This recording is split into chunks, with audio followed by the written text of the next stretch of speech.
posible. Yo pienso que es la primera, y es un gran atrevimiento decir esto, pero yo pienso que es la primera novela interactiva, realmente interactiva de Latinoamérica, porque el lector, como tú dices, tiene que participar, prácticamente forma parte del guión del libro. Es decir, tú tienes que ir a la página tal y de ahí volver a la tal, o si tú quieres lo lees de esta manera, es decir, hay una participación activa del lector. Yo quería decir algo de Humberto Eco que es importante, y es que él dice que a la novela hay que verla como un hecho cosmológico. La novela debe ser como una casa bien amueblada. Si por ejemplo construimos una historia en función de un pescador en un río, tenemos que decir, y el pescador quizás tiene el temperamento irascible, bueno, pues entonces entendemos que el pescador puede estar pescando y que o pesca o no, dependiendo de si hay peces. Si pesca no hay problema, él pescó, se lleva sus peces a su casa y ahí tenemos más o menos un conflicto resuelto. Pero si no pescó, y a eso se le añade que tiene un temperamento irascible, quizás rompe la caña de pescar. Pero además hay un proverbio indio también que él cita, eso lo cita en un trabajo que se llama Apostillas a el nombre de la rosa, el cual tengo aquí encuadernado por un hermano. Y él cita un proverbio indio que dice, siéntate a la orilla de un río y si esperas, vas a ver pasar el cadáver de tu amigo. O de tu De tu enemigo. enemigo. O de tu enemigo. Entonces, exactamente, entonces, bueno, si a esto le sumamos que él está pescando y que de repente pasó un cadáver, ahí pueden surgir muchísimas situaciones. Si el cadáver era de su enemigo y no lo mató él, caramba, ¿por qué no lo maté yo?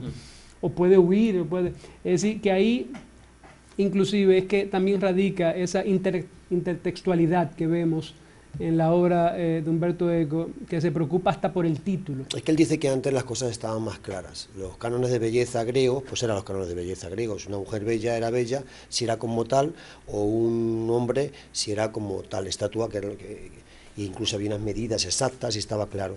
Pero en el siglo XX hay una ruptura de todo eso y ya se tergiversa un poco, porque quizá lo que el canon de belleza que tenga para un clásico, pues no lo tiene para alguien más posmoderno o más vanguardista, porque hay mucha diversidad. Incluso él habla también de la manipulación. El enemigo siempre es feo, entonces él habla de los morenos para los blancos son feos.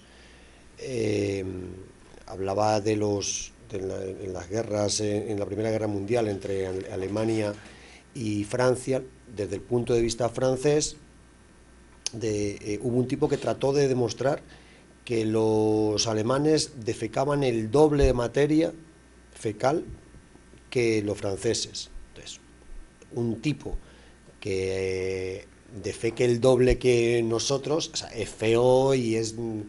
Entonces, se manipula y se usa un poco, no está muy claro. Las brujas eran feas, entonces claro, es que si hubieran sido bonitas difícilmente se las podía quemar en la hoguera. Es decir, es que había que relacionar el mal un poco con eso. Entonces ha habido cánones muy establecidos hasta el siglo XX. El siglo XX es el siglo de las rupturas y se ha manipulado un poco todo. Él vuelve a su tema de comunicación de masas, que él se convierte un poco en árbitro. Él se queja de que haya una comunicación de masas porque la gente es muy manipulable, se erradica un poco la identidad, la personalidad, la crítica, la reflexión, pero a cambio también tiene algunas ventajas, y es que es más participativa, de que todo el mundo puede llegar a ella. Y también él, para darle un poco quizá de moraleja, pues aporta de que si eso está correctamente utilizado, tal vez se podría llegar a hacer llegar, mejor dicho, la cultura, por ejemplo, a un número mayor de gente. Pero recuerda, Oscar, que en Apocalíptico e Integrado, él lo que hace es una... O sea, división, exacta. Sí, pero la división realmente es para explicar lo siguiente. Él llama apocalípticos a esa clase social que se creía la dueña absoluta de la cultura, que era la clase consumidora de cultura, que era la que compraba los cuadros caros, la que consumía cultura en Así sentido siempre general. la burguesía, sí. Entonces esa clase, en el momento en que las masas irrumpen los lugares, la rebelión de las masas de Ortega y Gasset, en el momento que las masas empiezan a consumir cultura de calidad, entonces ese grupo de los apocalípticos, y él le llama así apocalípticos porque son los que critican cómo la masa se está apoderando un poco de la cultura y ven mal que la masa lo haga. Como una vulgaridad. Quisieran que la masa se quedara en el lugar que siempre han ocupado, pero es que el siglo XX y final del siglo XX, principio del siglo XXI, es un inicio de cambio. La sociedad cambió completamente, porque hoy la masa es consumidora de productos que antes se entendía que solo eran para una clase social. La aristocracia, muy cómoda, la clase que sí entendía de arte.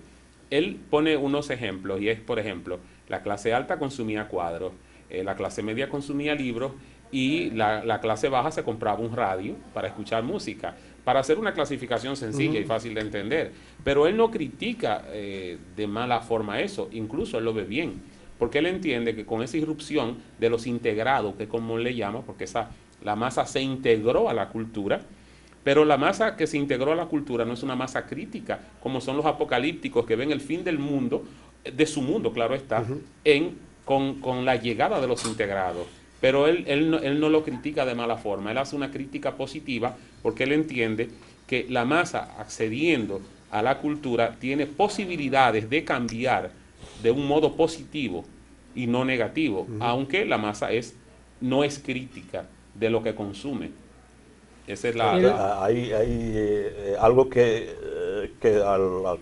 recurre mucho Humberto Eco, que podría ser un tanto risible, pero que si se examina profundamente, pues es algo importante a la hora de analizar la trayectoria del arte y hacia dónde vamos nosotros con el arte y con la estética.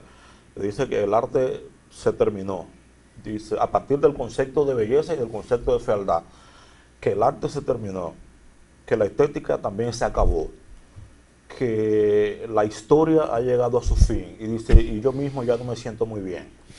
Es el concepto que se tiene de la belleza y de la fealdad. Él escribió con un lapso de tiempo de diferencia de 4 años, 2 libros fundamentales, 2 tratados, uno sobre la belleza, historia de la belleza, y otro sobre la fealdad, historia de la fealdad. Y él planteaba un asunto muy interesante que se contrapone a los planteamientos tradicionales de la perspectiva con respecto a la belleza y con respecto a lo sublime. Entonces él dice que la belleza, a partir de la experiencia del primer trabajo de investigación para redactar el libro sobre la historia de la belleza, dice, la fealdad no es lo contrapuesto a la belleza, la fealdad es un concepto establecido a partir de premisas culturales, geográficas, premisas históricas.